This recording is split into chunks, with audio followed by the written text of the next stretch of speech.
Get Spiritual. I'm your host, Annie, and I'm here with my bestie, Ashley, and we'd love for you to join us as we discuss all aspects of spirituality and wellness. So sit back, take a breath, and let's get spiritual. Hello, we are back with another episode. Yes. Sorry to get so crusty so early in the season, but today we're talking about anxiety.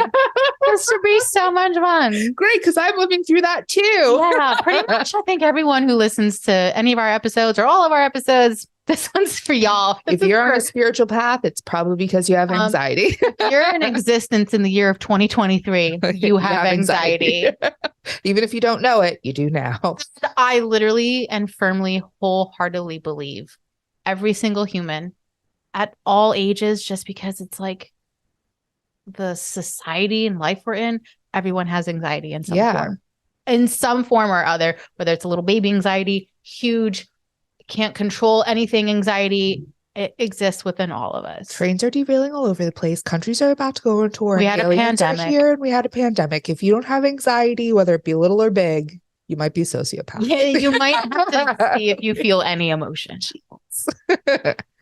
But there are all kinds of anxieties. Again, like we said, little ones about like, oh my God, what's for lunch tomorrow, to like Seriously. big ones. And I know, so I have ADHD, and I know that a lot of my anxiety comes from like that ADHD place where like my mind just so easily spirals and wanders and there's so many tabs open up, and that alone gives me anxiety. Yeah. The fact that I can think about so many things at once, but not coherently at all. Like, it's just a weird place. And I know a lot of other people who struggle with ADHD, bipolar, and any other type of mental health spectrum, you know, placement.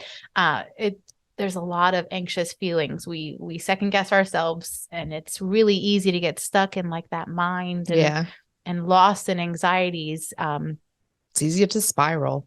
It is. And that's super like easy to spiral. That's like the dangerous part about anxiety is like, it's so easy to spiral. And like, I find myself, you know, as I'm healing and working through triggers and stuff, certain triggers just are easier for me to work through. And then there's other ones where I'm like, nope, here I am spiraling. Bye. Yeah, most definitely. Gone.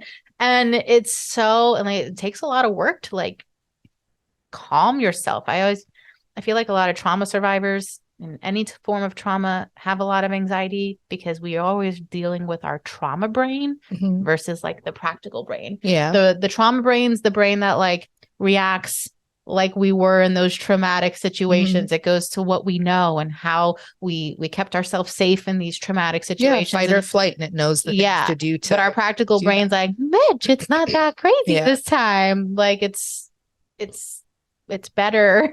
It's not as bad. So I feel like there's always like this battle, and that creates a lot of anxiety and a lot of like unsure feelings. Yeah. Well, and I have stress-induced anxiety. Like, that is apparent. It was also medically like diagnosed at this point. So and again, are you alive in 2023? Everything is stressful. Like, I'm literally on the brink. I feel like sometimes, some days I feel like I'm on the brink of an anxiety attack at any given amount of time because of the amount of stress. Yeah.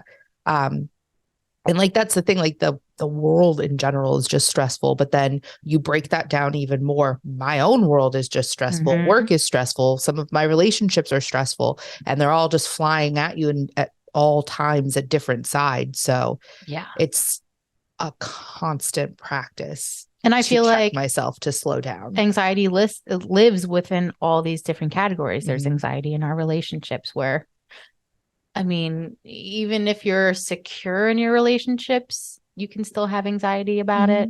And it's not even just the security in relationships. Maybe, you know, one of your parents is sick, or, you know, a friend is sick, or someone is just going through struggles. Like, there's always different little nuances in people's lives that if you care for them and you're a part of their life, you take on some of that. Yeah. And that just adds to your own stress and anxiety. I could not even imagine being a parent, because I know that just comes with another level of anxiety. You're like, the whole person that I'm supposed to, this is why in the dumpster fire world that we live in. Like, my God, I was such a hover parent. Yeah. My kid would be on a leash. I was a leash kid. I survived. That kid would too.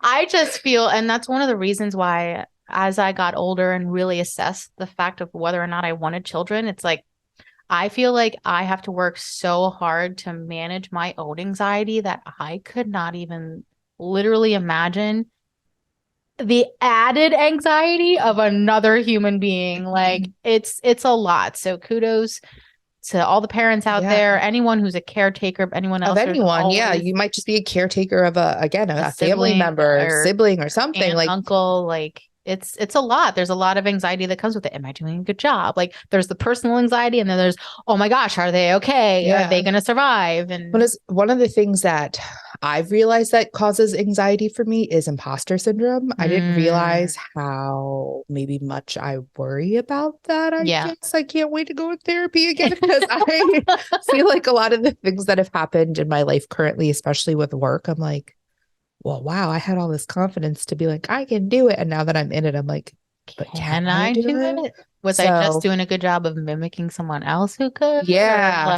I definitely have been dealing with that level of stress where I'm like, crap, like I talked a good game. I know I can do a good game, but now I have to do the good game. So one of my weird anxieties, I own this one. I don't know where it came from. I've had a couple of family members pass away in tragic car accidents. Mm-hmm. I've been involved in a car accident where I was a passenger. I've been a passenger of some really reckless driving. And I literally, in my 38 years of life now, cannot really comfortably be a passenger in a vehicle of anyone else driving other than myself.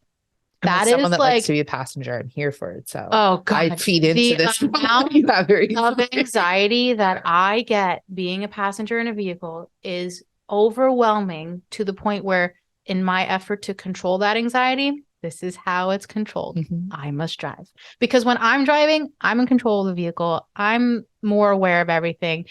You're also a really good driver. I'm so safe. Like, and I think my ADHD in this case, because I'm so like hyper aware. I drive both offensively and defensively. And I'm sorry, if you live in the Lehigh Valley in the year of 2023, you need to. People are crazy on the roads. Y'all need to check yourselves. We need to. I'm going to chant right now. This is a little rant. You'll do it. People need to. Yeah. We need to learn what a four-way stop is again. And that was really excessive. But four-way stops drive me crazy. No one knows the rules anymore. No, God forbid you get to a people light be making their own rules on the roads, and I just cannot. People just don't have patience. So yeah, that's something that really gives me anxiety, and I've found that the only way to ease that and to control it so that I don't spiral down that road is to put myself in a situation like if I go somewhere with my family, I'll literally be like, nah, I'm driving. I've been in the car with your family, and you should drive. Thank you. I can understand. Even people who I consider other safe drivers, I'm sorry, I love you. You're a safe driver, but it doesn't matter. It's the other people on the road I'm also very afraid of. And like, are you going to have the same kind of reaction that I did? Are you going to be so aware of everything else like I am? Like, it's just too much. It's too much. And I feel like it's such a silly anxiety, but I'm like, nope, I'll drive. Like, even our girls trip coming up, you're like, yeah, we're going to go this day. I'm like, okay, I'll go this day, and I'm going to drive my damn self. Yeah. I don't care if it costs me driving. Like, when we went to vacation, my family went, they're like, we're driving down to Myrtle Beach. I'm like, I'll get your plane and I'll see your ass there. Well, we went to Pittsburgh. You drove my car. Yeah. I was like, I don't care whose car I'm driving. I'm driving. And she's like, my car is comfortable, girl. As new, it's comfy. We can fit all of our stuff in it. You can drive it because I know you're a good driver. So like, that's just one of my own personal. I'm sure all of our listeners out there have like some kind of anxiety like that they, you have to cope around it, and you have to kind of work around it because what anxiety really does is it causes a lot of stress in our body. Your body. I'm pretty sure, though, in the last episode, I joked, and I still think I might have some issues with the damn air quality of our state after the fire in East Palestine. But that's like one of the things that I think I'm falling apart a little bit, is because I'm so stressed and I'm so anxious, and I've done almost nothing to actually do anything to offset that my body's like, yeah, girl, here you go. And I feel like what tends to happen is if we ignore these or don't allow the space for too long, like if we allow too much time to go on without addressing these or giving ourselves the space to allow these anxieties to move through and let your body rest out of it, it tends to build up, and that's when like a full-blown anxiety attack happened. Exactly. And I know that I mean, I was there to witness one with you. I feel like absolutely what happened. You just had so much happening in your life at that time. And I knew it, which is why I was like, I'm coming over. Yeah. I know that this is not great. Y'all need to get yourself an Annie if you have anxiety and you are like me and you're like, everything's fine. And you just push through stuff, because that's exactly what happened. Yeah. I was going through way too much stuff and I just kept everything was finding it through. It was not fine. And Side then note, your body's like, okay, it's not okay. No. And then it was just a horrible spiral of my body reminds me as to why I needed to check myself before I wrecked myself. And there's one thing I've learned recently or heard, that if you've listened to our episode on your power, the Our Power episode, we talk about the power of water and the power of our words and the power of our thoughts. I heard someone recently talk about like our subconscious, when we think about things, and this is a great example for anxiety, because when you're in an anxious spiral, you're literally like, if you have a speech, you're going through your mind of what I'm going to say and how I'm going to say it. And you're just like anxious about it. You have all these feelings and you're going crazy. Your body's feeling like you're actually in the moment. Mm-hmm. So if you're going through all of these things, you're actually putting your body through it all those times before you actually even do the thing. Yeah. So you're just like extra stressing your central nervous system and your stress responses, and you start sweating more, and then you're out of breath, and then you're clammy, and then you're clouded, and it just like spirals. So it is really important, like as much as we joke about how everyone has anxiety, like, yeah, we all do. So I think we all need to take some active measures to acknowledge it and then learn better ways to work through it and manage it. Correct. I don't think anxiety is ever going to go away. No. It's never going to go away. Let me rephrase that. It won't. And I think that on a spiritual path and just growing and learning about yourself is, okay, acknowledging that I'm always going to be anxious about, I'm always going to have my car anxiety. Right. How do I manage that so that I can live a comfortable life? It's about coming up with coping mechanisms and things you can do to help. Healthy coping mechanisms. Because that was one of the big things you'd mentioned, like, thinking about a speech. So thinking about the future obviously can cause you anxiety. Sometimes my biggest thing is I can't let go of the stuff that happened. Yeah. Things, situations, things I should have said, things that were said to me. And I tend to just like keep replaying it over. And again, putting my body through it over and over and over and over again. And one of the coping mechanisms that I, as I'm saying this, realize that I should probably start practicing more is journaling, because one of the things that my therapist really helped me to understand is that something really traumatic can happen on a Monday. And on Thursday, I'm finally allowing myself to, on some level, even if it's subconsciously, process it. Because I didn't actually do anything between Monday and Thursday to help that processing. It's now adding to my anxiety because I've unchecked. I've not given myself time to really sit with things and process things and let it go. And I've been subconsciously replaying the thing that's annoying me for 4 days. And now on this fourth day, I'm pissed off and worse than I was on the day or the day after, because I've let it build. It's like stewed that whole time. I marinated in my annoyance. And that's like ultimately at the root of it. Anxiety comes from like trying to control what was uncontrollable. So you're like replaying it. I should have done this. You're trying to control something that you can't control anymore. Because it's already happened. Or you're worrying about something that hasn't happened yet. Correct. So it's also a reminder that we're not being present, because you're thinking either about something in the past that you can't control or something in the future that's out of your control too. So when you're spiraling, the first step to that path is going, all right, I'm in it right now. Let me just take a few breaths and be present, or let me journal and get these thoughts out of my brain and onto paper and be present in this moment with those thoughts and these feelings and just feel through it. It's also like a positive reminder, though, that we obviously deeply care about something, which is like good. It's good to care about your kids and your job and how if you didn't come across the way you did or how you would like to come across, and that represents your character, it is important and it's something that you do care about. So it's good, but usually we're just thinking and worrying about something that hasn't happened yet. And I heard a quote a long time ago that when you worry and when you're anxious about something, you're paying interest on a loan that you never even got the money. It's like you're paying interest on like $30,000, but you don't got that $30,000 to like have anything for. So just remember that. I know it's really easy and we're all very anxious people. Yeah. And I'm rolling without any anxiety medicine too. So I'm like extra. Yeah. I'm proud of you. Thank you. How do you live? I almost broke a couple times during the week. Like maybe I should just call the doctor. But then I had a moment of, okay.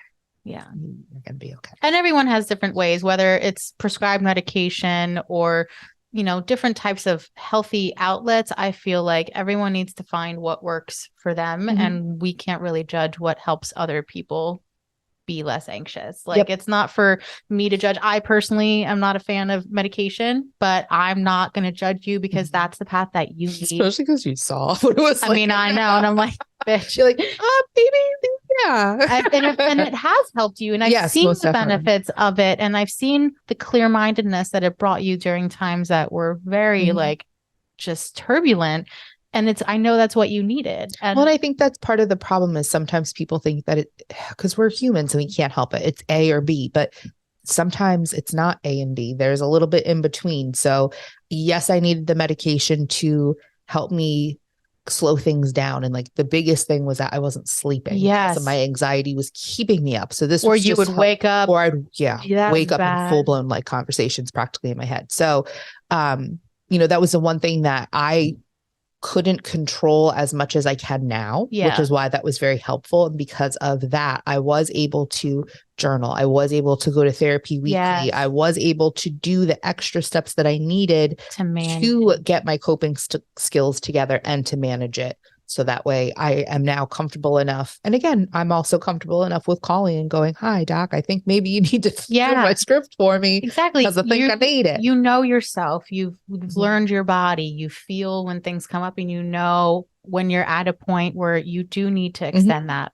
extra hand out or it's just something in my toolbox that I know works. Sometimes it's friends. Sometimes it's going for a run and just sweating it out. Sometimes it's making beautiful crystal mandalas out of so nice. A sipping craft night. We got together this week and Ashley's been going through it with work and I think it was like a perfect night to just not think about anything except the beautiful art that we were making. We made beautiful crystal mandalas. I love them. It was so much fun. Yeah. I can't wait to do more. But like taking little moments for yourself like that, just to clear your mind of all that stuff or allow your mind to just not think about it for a damn second. That's what in my crystal therapy sessions, I say to my clients, I'm like, for this 30 minutes, hour, however long we're in here, none of that matters. This door, this barrier, this sage smoke has pushed all of that away.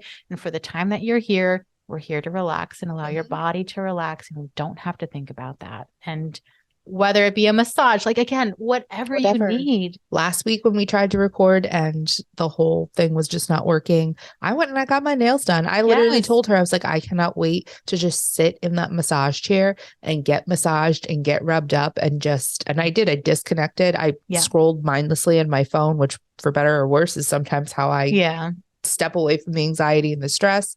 I got rubbed up on and I have beautiful nails. Yeah. So, and I feel like, again, it's very important to remind everyone that it's about the healthy coping mechanisms. It's very easy to distract our anxieties with alcohol and drugs or food or just distractions. Like sex, that's one of the biggest distractions I think porn. People often don't take into consideration. Yeah, like gambling, like that instant gratification things. Like if you're feeling low or super anxious, some people go for, okay, I need something. I need that thing that's going to pick me up real quick. Yeah. And a lot of times it's more about working through the anxieties, giving yourself the space to feel the feelings that you're going through, not about pushing them down. Because I feel like when you push it all down, that's when you just literally have an anxiety attack on a random freaking Tuesday. Yeah, while you're trying to sign into work.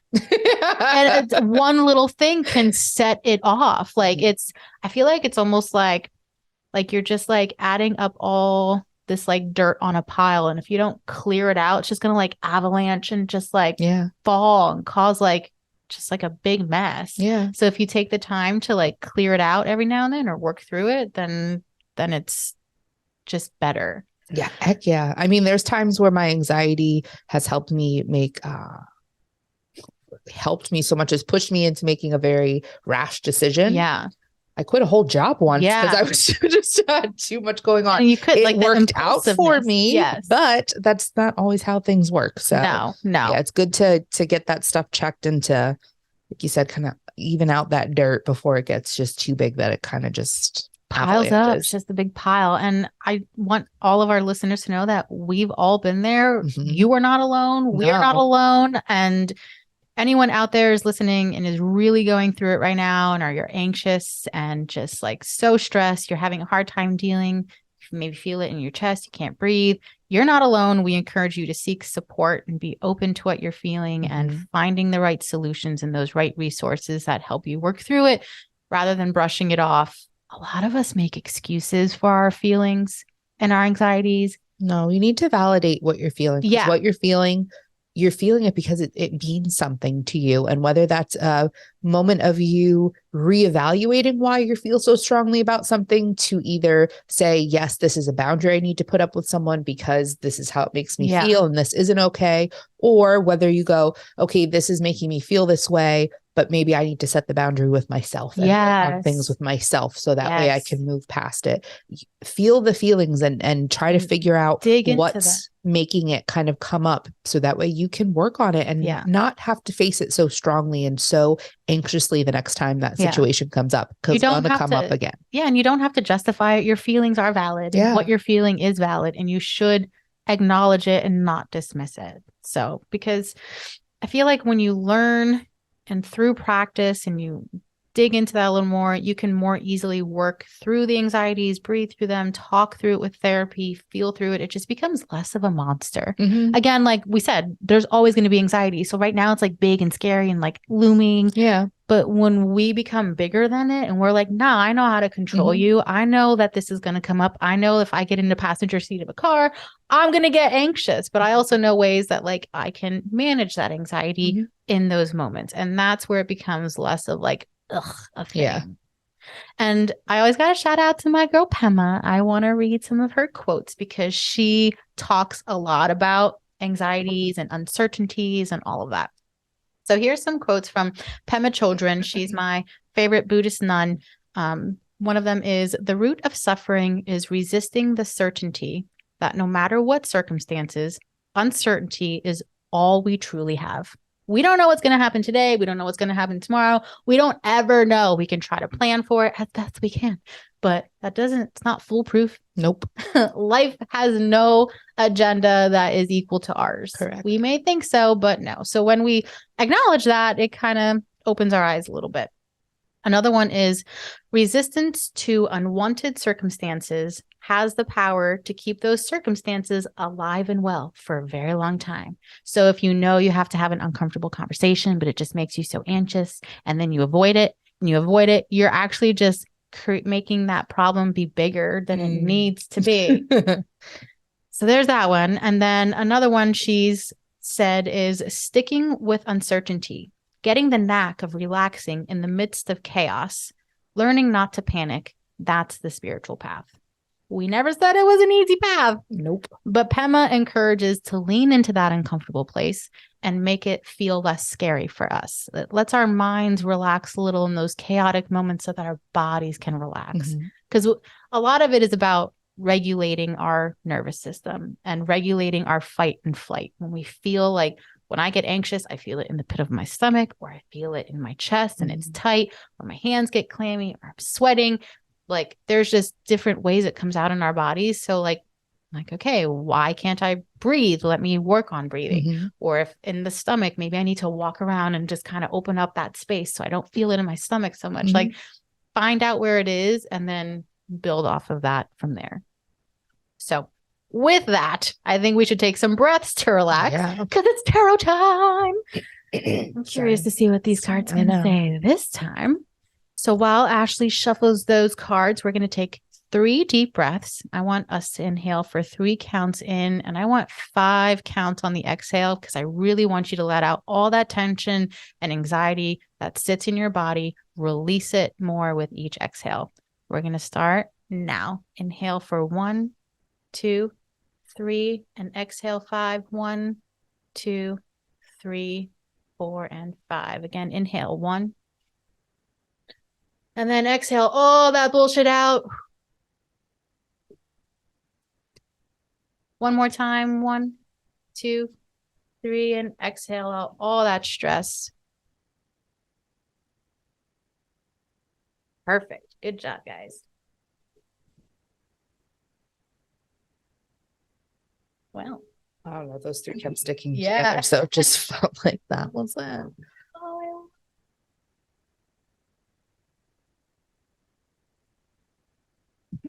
I love this.